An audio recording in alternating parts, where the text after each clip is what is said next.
Morning, guys, and Happy New Year. Thank you for inviting us to the Leonard Real Estate Group. We've kind of been doing this for the last couple of years. You guys give us a recap of what's going on in real estate in Miami Springs. But for those who, first time seeing us, again, introduce yourselves. Good morning, Happy New Year. Thank you for visiting us again, Nestor. We're happy to report, to the community what the real estate market is like, and it's been incredible. The last couple of years, especially this last year, it's been really mind-blowing for the way the values have gone up. And not only the value, but the demand. Right.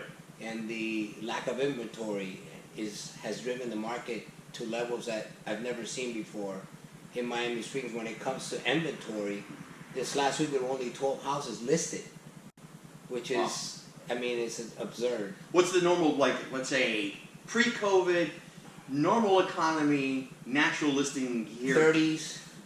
High 30s, 30, 40 maybe. 30, 40 houses for sale? Yeah. And last week was just 12 houses for Just sale? 12. I'm working on the market report. As you can see here, we've been doing this for the last 5 years. Yeah. Putting this weekly market report together. But the one I'm working on now, there are only 12 listed properties. Wow. Yeah. So today. So there's a shortage of supply, and we've had shortage. You guys, this is kind of through COVID last year. This year we've had pretty much shortages. This has been going on for a while now. I remember, I think last summer we said, hey, when the banks start taking over the possession of homes again, that's going to increase inventory. We haven't really seen that. Yeah. Right? It's actually gone the other way. With more. Yeah. Less houses and more shortage. Yeah, what's happened is that because of the appreciation, there's less people that are upside down. So even though you thought maybe because they were behind on their payments because of COVID and all that they would be upside down in their payments, but because of the appreciation, so it's like, they've been able to somehow take care of the situation and not lose the property. Exactly. Right. Some have been able to refinance, or some have been able to sell, and not worry about being upside down or anything like that. So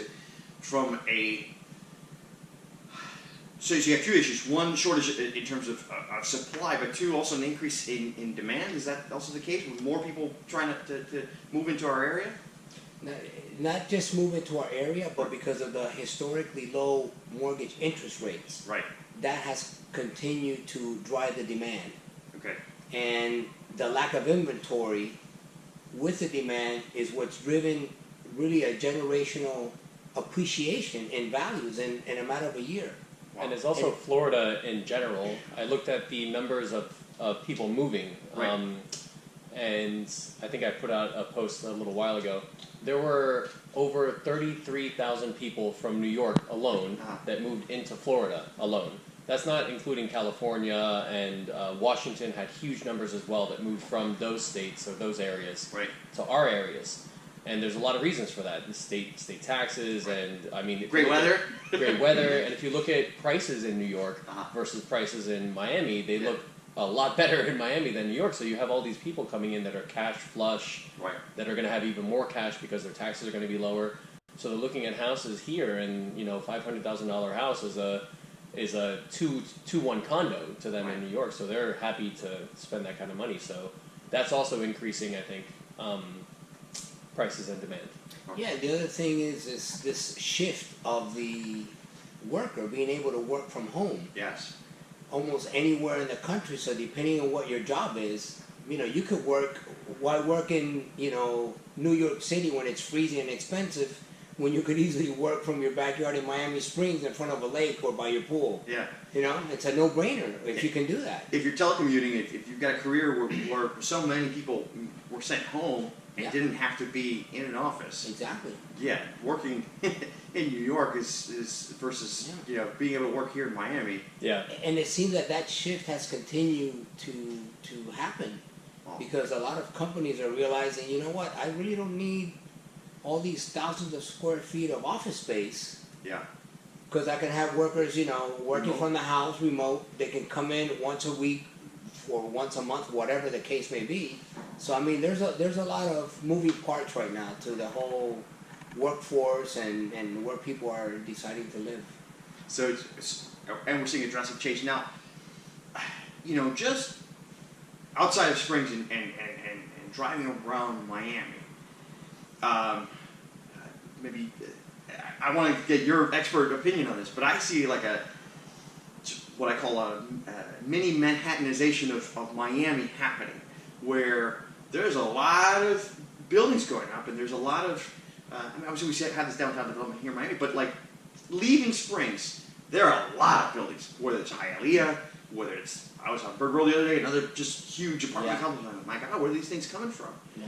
And there's just a lot of buildings going up and a lot of dense housing happening. Yes. Which to me says low density, a house and a yard is less and less in supply and possibly more in demand. But I want to get your opinion. That's what I see as just a layman driving around. The one thing you left out was location, location, location. Yes. So you have the beautiful yard, the beautiful trees, Tree City, USA, and location, location. I always tell people, when you are out there in Miami, Brickell, and you're driving around in that chaotic environment, and you pull into Miami Springs, it's like if you just lowered the dimmer in your house, and everything relaxes, the ambiance changes, your blood pressure starts to go down again. Big time. Yeah, so it's a beautiful place. I mean, we love our community, you know, and I'm not going anywhere. I don't think he's going anywhere. Nope. You're not going anywhere. So we found paradise many, many years ago at a reasonable price. That's another reason why there's not so much inventory. Miami Springs had, when we first started 6 or 7 years ago, really focusing on Miami Springs and looking at the data and everything, I realized Miami Springs turnover, which is like the amount of people that sell their homes versus the amount of people that buy, is really low. Like much, much lower than Coral Gables and the Grove and all these places. You have not a lot of people who are selling as compared to that. So once you buy here, most people, they don't leave, or they hold it for their children. So that's inventory's never been like super high, but it's still wildly low right now. I think you said it great. You found paradise. You come down here, and the folks that come into Springs are investing in the neighborhood, and they're for the long haul. They're not here to exactly. They're not transient. I mean, we had a number of transactions this last year that it included people as far away as Hawaii. Yes. Wow. Yeah. That came to Miami Springs. Numerous people that came from outside of Miami Springs, but in Miami. Right. Brickell, Gables, because they saw the value, they saw the location, and they just fell in love with the community. And we're always selling the community. Yeah. How nice it is to raise your kids, how, you have, a small municipal government that you can, you don't have to stand in lines or wait for days to get things done. Our own police force. Our police force, a beautiful bike trails, a golf course, all the amenities, all the trees, all the nature that you see, good and bad, because nobody likes raccoons and opossums, but they're still here. And foxes. Or foxes in your yard, on the golf course, No, I do love seeing, the wildlife here that you just don't see elsewhere. Yeah. I mean, you see hummingbirds in Miami Springs, hummingbirds. Yeah. All kinds of birds. Yeah. It's nice. Beautiful. So, true story, this is now 30-some years ago, but, we moved to Miami Springs, and it was January 10th, 1989, and it was a cool morning, so the windows are open, and I'm sleeping in, it's a Saturday morning, I'm a teenager still in high school, and I hear hammering outside my window. I'm going, who the heck is hammering? We just moved to Miami Springs, supposed to be quiet. Who is hammering like a jackhammer at 8 in the morning? And it was bothering me, so I check it up, and then I realized it's a woodpecker that's going at it. Oh, yeah. And just the amount of birds and that we have here in Springs is so incredible. And I love, and I'll never forget that sound of that woodpecker going at it at 8 in the morning in Miami Springs. It's just a beautiful thing of the nature that we have here. Incredibly we blessed. live in paradise, I think. Yes. Yeah. We really do. It's a great community. So you have people that are discovering Miami Springs. And you said there was a lot of folks come, I guess, from condos and stuff from downtown. They're going, hey, if I'm going to be working from home through this COVID thing, might as well get a yard. Or I guess maybe young professionals want to have a family, don't want to raise their kids in a condo. and come down in Miami Springs and buy a house with some land Yeah. and a beautiful community where it's safe to have the kids in the Yeah, street. exactly. Where we have nice restaurants. Again, it's just you can walk Yeah. anywhere and get your exercise in the morning or in the afternoons or evenings because you have a lot of walkable, safe places. Right. Yeah. It's a unique place. Yeah, and I really think that, I think I said it last year as well, that the 30s, that generation, the millennial generation yeah. is really starting to look at Miami Springs. Like really, everybody looks at the Gables and the Grove and Right. in the initial house search, and you don't think of Miami Springs first. A lot of people don't even know about it. Right. I didn't know about it before I started. Before I married Allison. Hi, if you're watching. And people are really taking notice now because they're seeing the housing prices are actually pretty good when you compare it to the Gables as far as what you get. So it's on the map. It's on people's lists, and it's driving demand. Yeah, I guess the other place people may look at is Doral, and because it's a newer construction, etc. But and just as a layman, I would love your opinion. What you get there is not as much land and a whole lot more traffic and congestion versus here. Can you tell me about your experience with people that were maybe looking Doral and then discovered Springs? One more thing about Doral, homeowners association. Yeah. Almost every community there Yeah. has an HOA, Right. and they get expensive, very expensive. Okay. And everything that's brand new looks great, Uh-huh. but when you start to see the traffic, Yeah. the flooding in some areas, Okay. the commute times. Right. Doral is very beautiful and it has, everything, a lot of amenities. Mm-hmm. But again, we go back to location. Right. Convenience. The only commodity that you never ever get back is time. Oh yeah. It's gone. Yeah. You know what I mean? You can recover in the stock market. You Yeah. can recover, Can't recover almost time. anything, but you can't recover time. Yeah. And people are realizing, my God, what am I doing? Commuting an hour to work in the mornings, an hour or more in the evenings. You multiply those 2 hours by 5, that's 10 hours that you spent stressed out in your car Right. driving. You live in Miami Springs, that comes out to maybe 40 minutes. Yeah. 20 one way, 20 minutes the other way. It's a big difference. It's a big Yeah. difference. And people are realizing that, People are seeing that. That's a huge, and while you can still get a great price here, so get a great deal relative to the overall market in other places, and be essentially and save on time and money and fuel and vehicle expenses. Yeah. So speaking about money, talk to me a little bit in terms of what's going on with the pricing. Where are the numbers at? Because Wow. I remember Sean saying, "Wow, we broke over that 500,000 mark, and now where are we?" Yeah. Go ahead, Sean. It's Do you guys want to start with this year? And Yeah. What happened this year? Let's go. Where are we today? Okay. Yeah, where are we today? So where we are today is, let's talk about the year in general.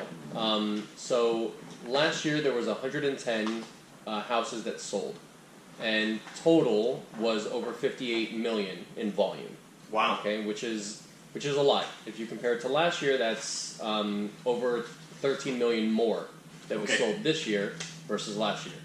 Okay, so there was a lot more volume, but So 110 houses in 2021. and then 104 houses in 2020. Okay. But over 13 million more in total volume. Wow. So, that just shows you about how much more people were getting per house. Right. Then you look at the average. The average house sold for 534,000, just over. The average house last year sold for 445,000. So that's what? A $90,000 swing from one year to the next on the average. On the average. Remember, some might have been higher, some Sure. might have been less, but the average, that's a In terms of nice. what the overall trend is Yeah. so $90,000 increase year over year. Yep. Yeah. Wow. So it's an increase in your equity. Mhm. No matter how you look at it, whether it's 90,000 or 50 or 120, whatever. It's huge. You're up. Yeah. So overall, you had the average house was 535,000. A 3-bedroom, 2-bathroom, half of a half bathroom. a little under 1,700 square feet, built in 1950, with a one-car garage and about 9,000 square foot lot. So that's what the average house looks like in Miami Springs. That house, if it's in decent condition, is good. Should sell for about in the 500, low 500s, based on this data. Yeah. So that's where we are now. The weekly market report that I do every week. Last week, the snapshot was the average house sold for $586. Wow. About 1,800 square feet, and the price per square feet was $347. $586,000 for the average house. That was the snapshot from January 2nd. Wow, we're approaching that 600,000 mark here. Very, very quickly. Yeah. Very quickly. And as a matter of fact, another interesting statistic. This is last week. Okay. January 2nd. I'm working on this report. So this report has 12 houses listed. But last week there were 14. Okay. Okay? And out of the 14 houses, let me see here, only 2 of them were priced between $400,000 and $500,000. Okay, and let me see, 11 of the 14 were priced over $500,000. Wow. So that gives you an idea of how strong the market is. This market is and how expensive it has gotten for Miami Springs. Right. One more thing that you can probably note is last year, how many $1 million houses do you think sold in the Springs? Oh, a couple? 0. Okay. There were $0 million houses in 2020. last year in 2020. In 2020, okay. The highest sold house was 802,000 over on La Villa. Okay.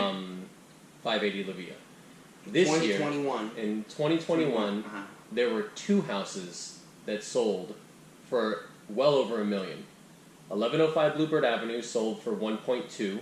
Okay. 1070 Hunting Lodge sold for 1.2. Then you have 2 more, which were basically the highest priced home last year. Sold 1067 Hunting Lodge sold for 915. That's higher than the highest price last year.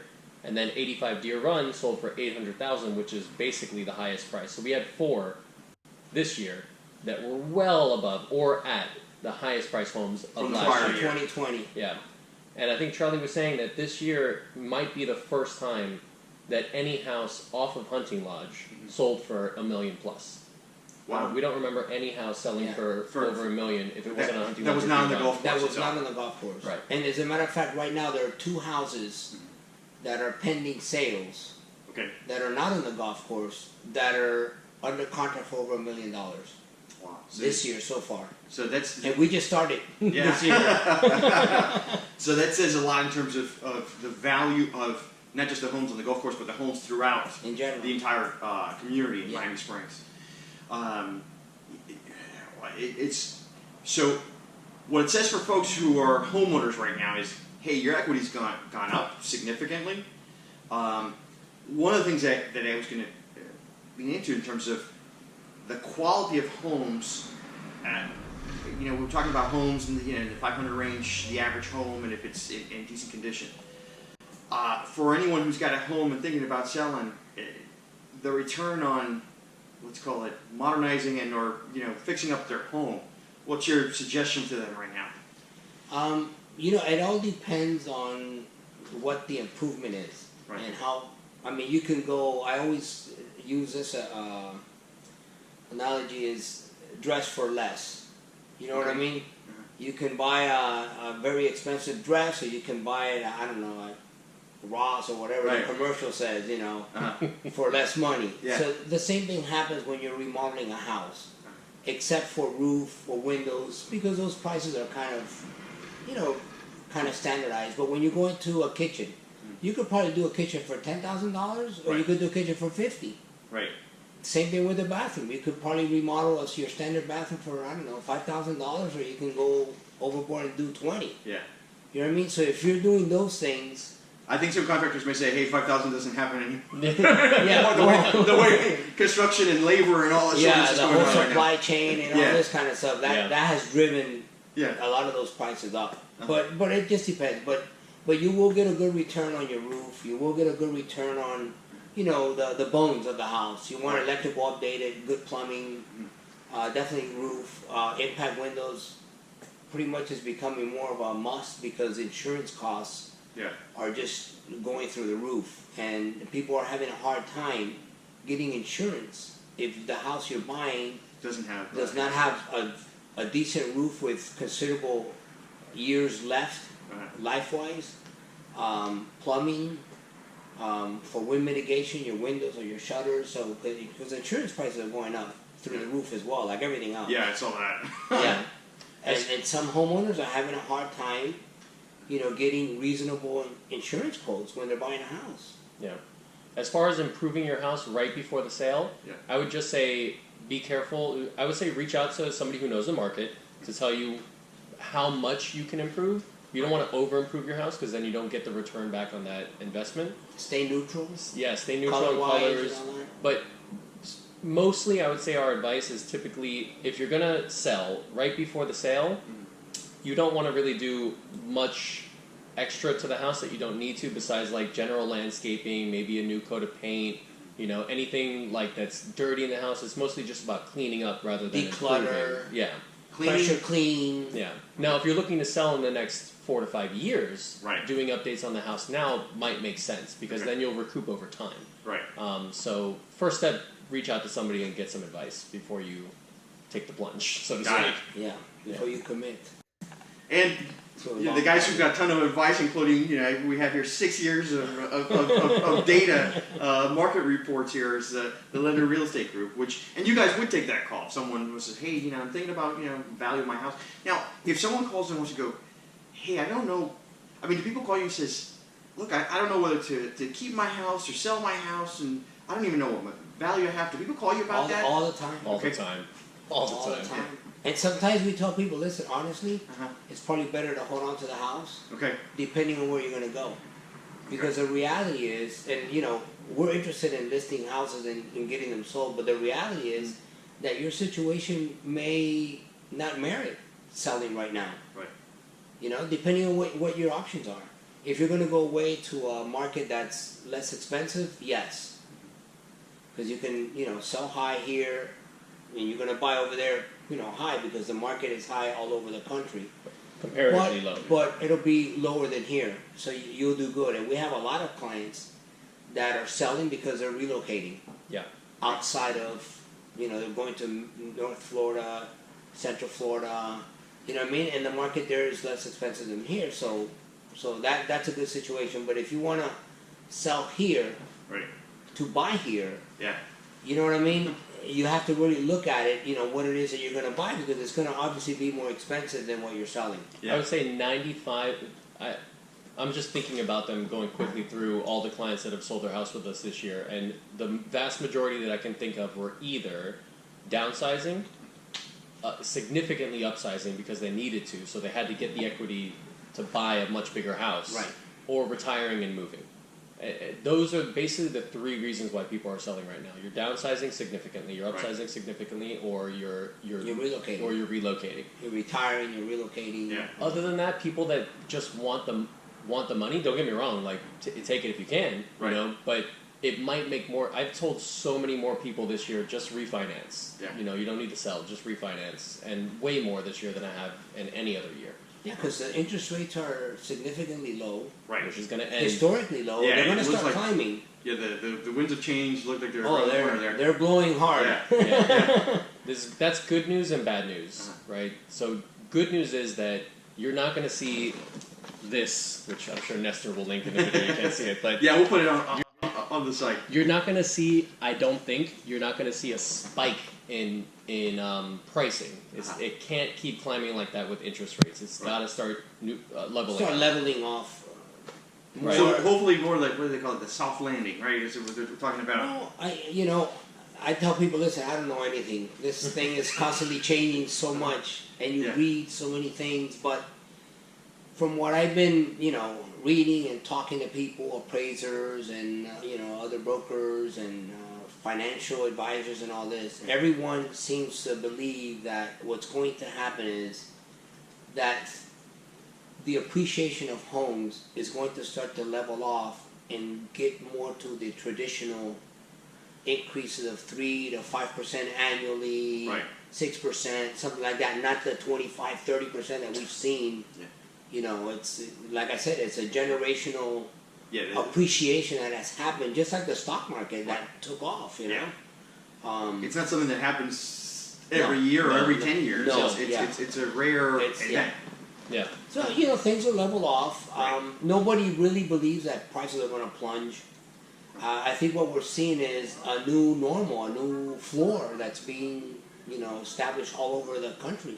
Yeah. Not just here, but all over the country. So many buyers are calling, like, you know, when is it going to come back down to normal? And I've had to give so much bad news, like, Yeah. to every buyer that calls me, explaining that there's no reason why the market would, unless something unforeseen happens, which we can't tell, there's no reason that it would bottom out like in '08. There's no predatory lending, there's nothing like that.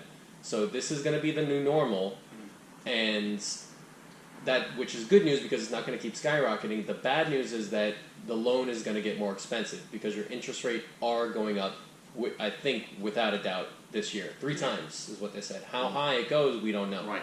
But, you know. But it may still be, even if it goes up, it may still be in traditionally low areas. Yes. It may be higher than where we're at now.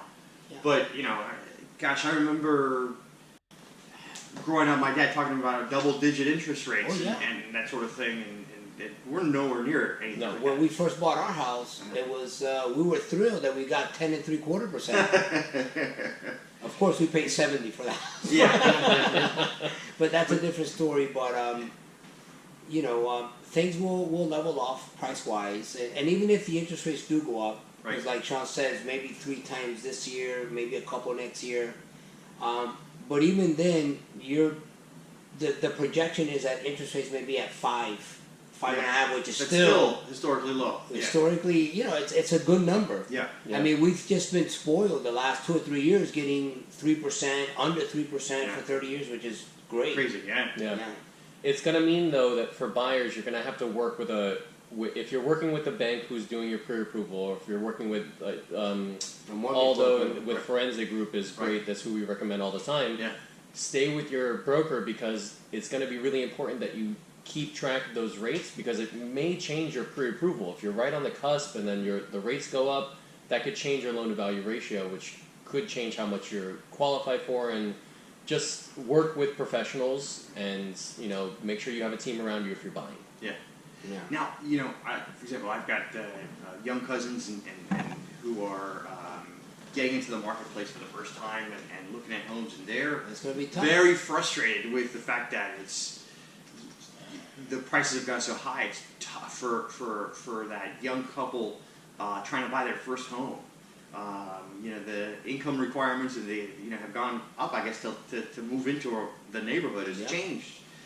Tell us a little bit more about kind of what's going on there, and let's call it an average home, first time buyer. How much do they need to put down into a home, and how much, you know, the real world conversation. You know, some people go, hey, I got $10,000. Well, you know, let's have a real conversation in terms of like, this is what down payment really looks like if you're a new home buyer in Miami Springs in the real world. In the real world, let's say a young home buyer, first time home buyer, family, young professionals, good credit, good income, they can buy with as low as 3.5%.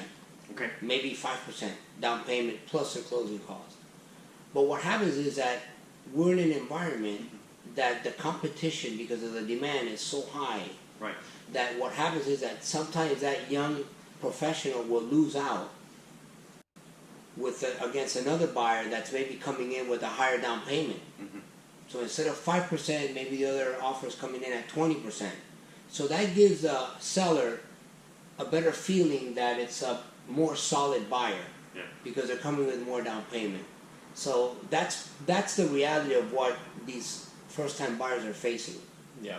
If they're coming in with a low down payment, which they certainly can do that because they have the income, they have the credit, and they qualify.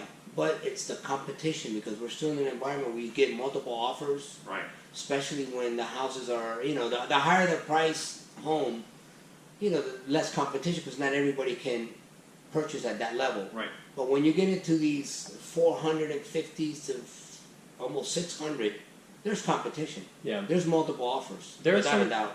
And that appraisal contingency might sound a little scary, but in today's market, it's a pretty good roll of the dice, because especially if you have a realtor that's telling you that can guide you in where the appraisal is going to land. Right.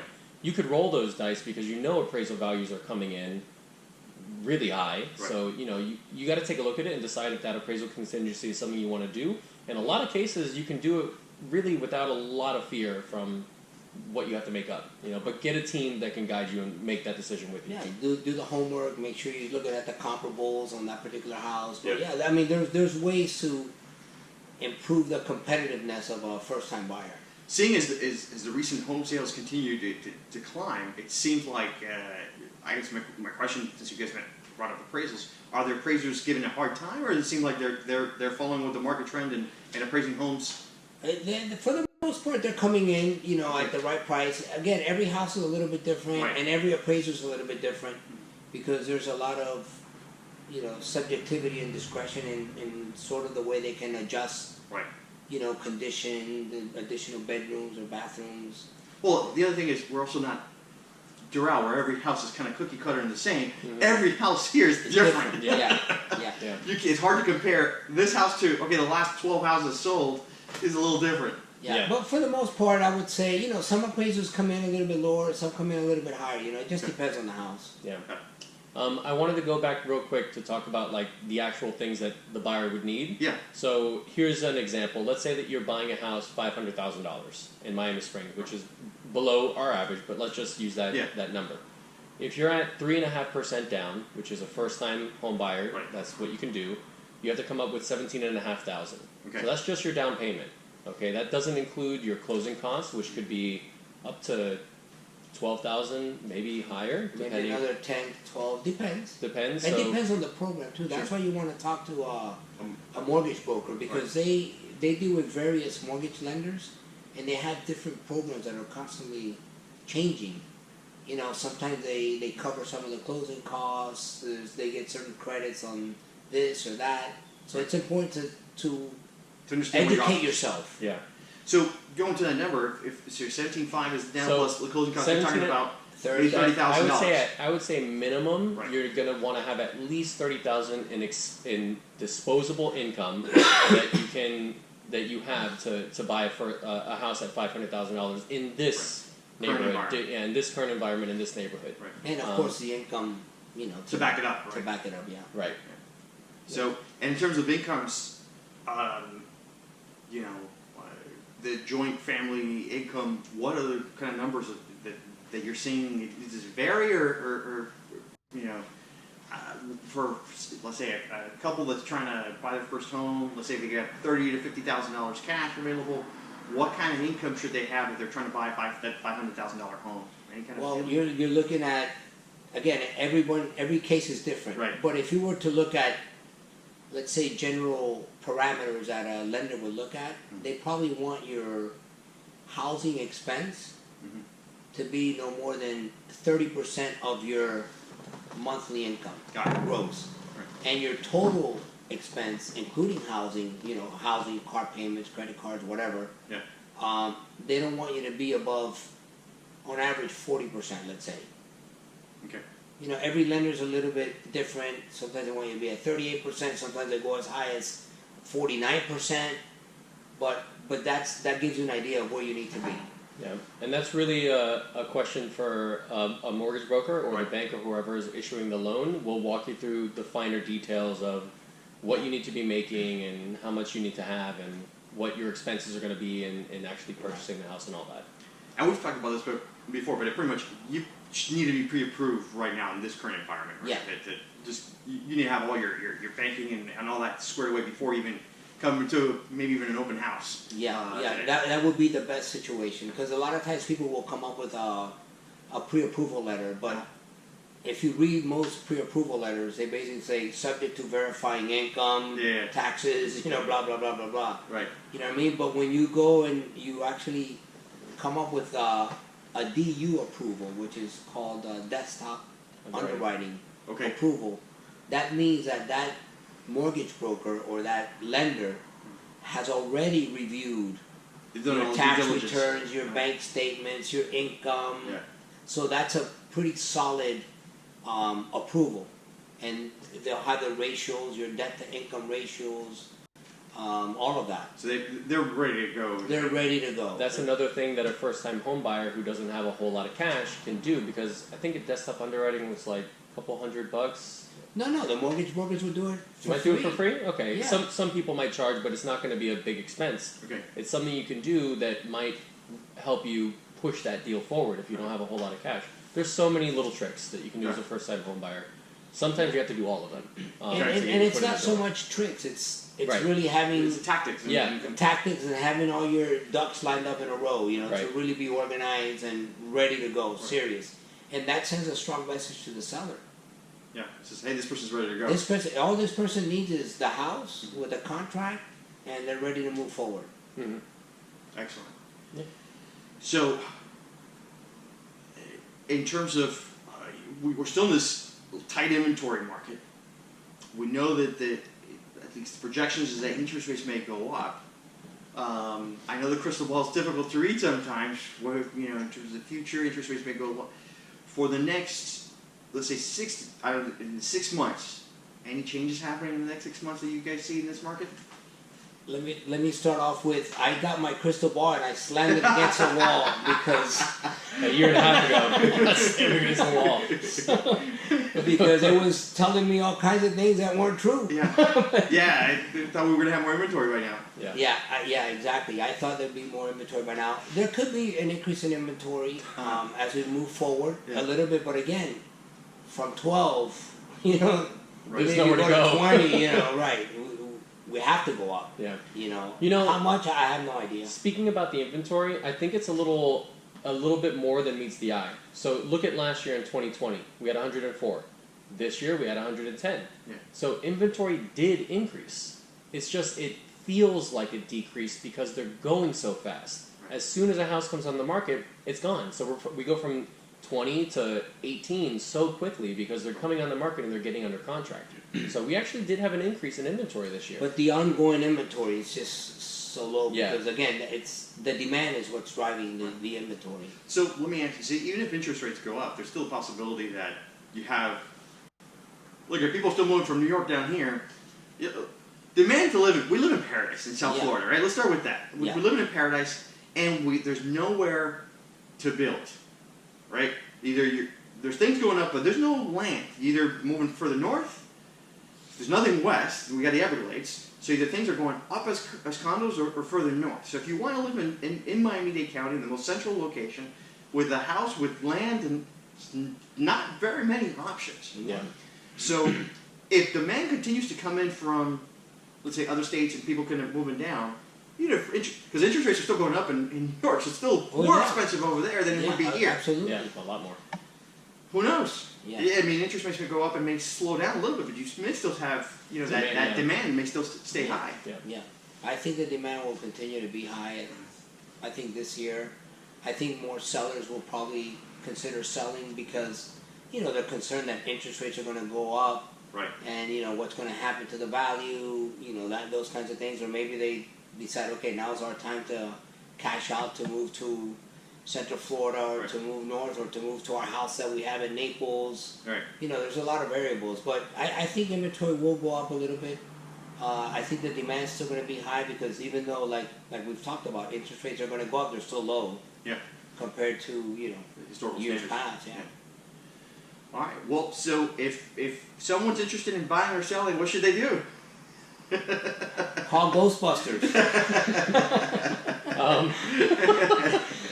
They can call us. We'd be happy to talk to them and have a nice conversation to see where they're at, what they're looking for, and help them buy that home that they're looking for that meets their needs. Right. And the same thing for sellers. If they're interested in knowing what their house is worth, what kind of improvements they may want to do, feel free to call us. We'll be happy to go visit with them and give them what we think. Yeah, and even if you're not ready to do it right now, reach out to us anytime. We'll give you a consultation to see what your house could be worth, and then it's fine if you're not actually ready to list.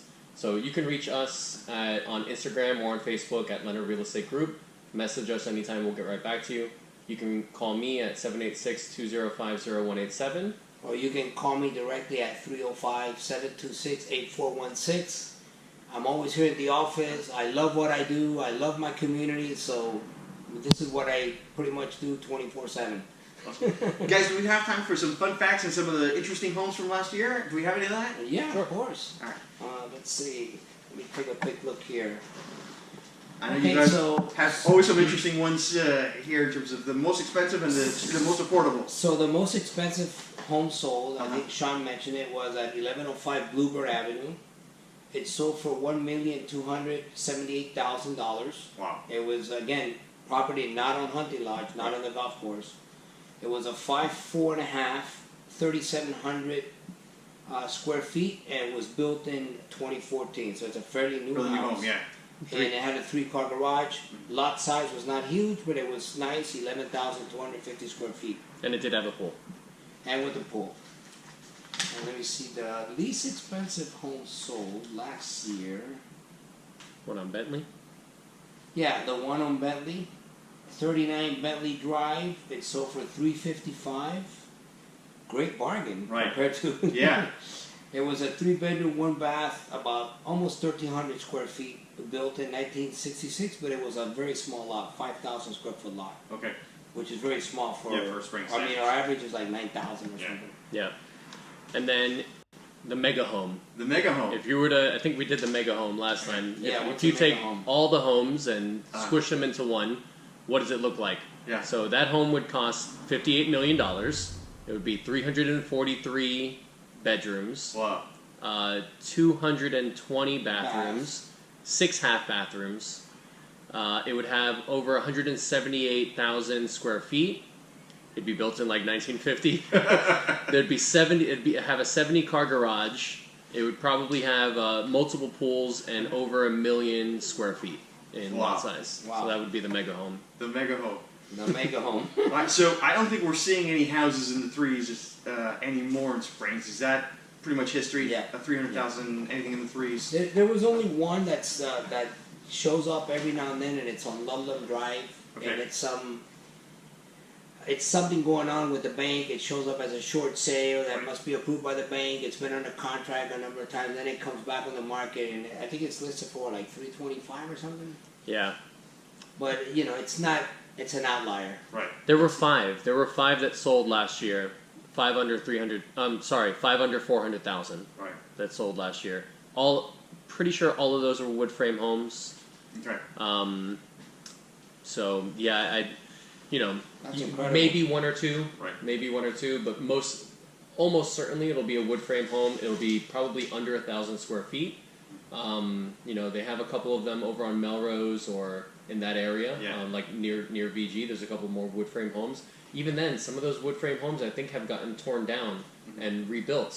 We sold one last year that they had a lot and they built a brand new home. So that's happening a lot. Yeah, and out of those that Sean just mentioned, out of those 5, 3 of them had lot size of 5,400 square feet or less. Yeah. Wow. So they were in the 300s, but they were tiny lots. Tiny lots and wood frame homes. And wood frame homes. Yeah. And honestly, it's not the type of thing, I know first-time home buyers probably thinking, okay, well, I'm going to look out for that one. Yeah. But that wood frame home, oftentimes you have an investor who sees it and they realize, okay, well, I can tear this down. Yeah. I can build a 2-story house and either flip it or rent it and significantly, do pretty well. Yeah. So recoup their investment. Those houses have the most competition on them. So, it's really hard to get one of those as a first-time home buyer. So pretty much starting prices these days are going to be in the 4s, like the one you have today at that 2.2. That seems to have competition for it. Yeah. Wow, incredible market, guys. Yeah. Guys, anything last minute you guys want to share with anybody? We wish everybody. First of all, we thank everybody for their support all these years. Just a quick recap. We had over 300 and something letters that were sent to Santa. Oh wow! That was quite a task. Santa was very, very busy. Yeah. Responding to letters. My gosh, 300 letters this year. Yeah. But really, we wish everybody nothing but happiness, healthy 2022. Hopefully, we'll get through this pandemic and things will kind of get back to normal, or whatever that new normal is. But yeah, we're very grateful for the support we've gotten from the community, and we're very thankful and appreciate the opportunity to serve them. Excellent. Well, and thank you guys for everything you guys do for our community and for giving us time to be here this morning and sharing this with the community. So thank you so much for everything you guys do. It's our pleasure. Thank you so much. All right, Okay, take care, take care. everyone. Bye-bye.